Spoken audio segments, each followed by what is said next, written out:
The cameras were already rolling when the studio lights flared to life, but the tension in the room was so thick it felt like they could have flickered out at any moment. As the countdown hit 3, 2, 1, the world leaned forward to listen. For weeks, Chicago had been a city buzzing with questions, accusations, and raw fear. But tonight, one question would define the entire storm. And Kennedy, the sharp-witted, unflinching interviewer known for turning political giants into stammering amateurs, was ready to ask it. "Mayor Johnson," she began, locking eyes with him as the silence tightened like a rope around the room. "Why did you defund the police?"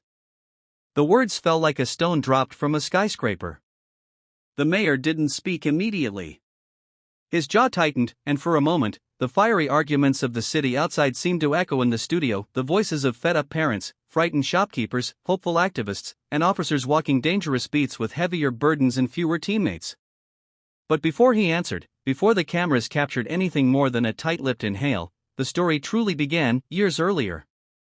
Brandon Johnson had once been a teacher on the west side of Chicago, a neighborhood stitched together by community love and torn apart by generational wounds. He remembered Malik, a seventh grader whose dream was to become an engineer but whose laughter faded after he lost his older brother to gun violence. He remembered Angela, the grandmother who ran the block's unofficial after-school program, stretching her small pension to keep her doors open because parents were afraid to let their kids walk home alone. Those memories clung to Brandon like ghosts. Even now, long after he had exchanged chalkboards for campaign posters, the faces of the kids he'd once taught followed him. But the city he ran was no longer just a classroom. It was a battleground of opinions, pain, fear, and hope. 2 months before the interview, Chicago had high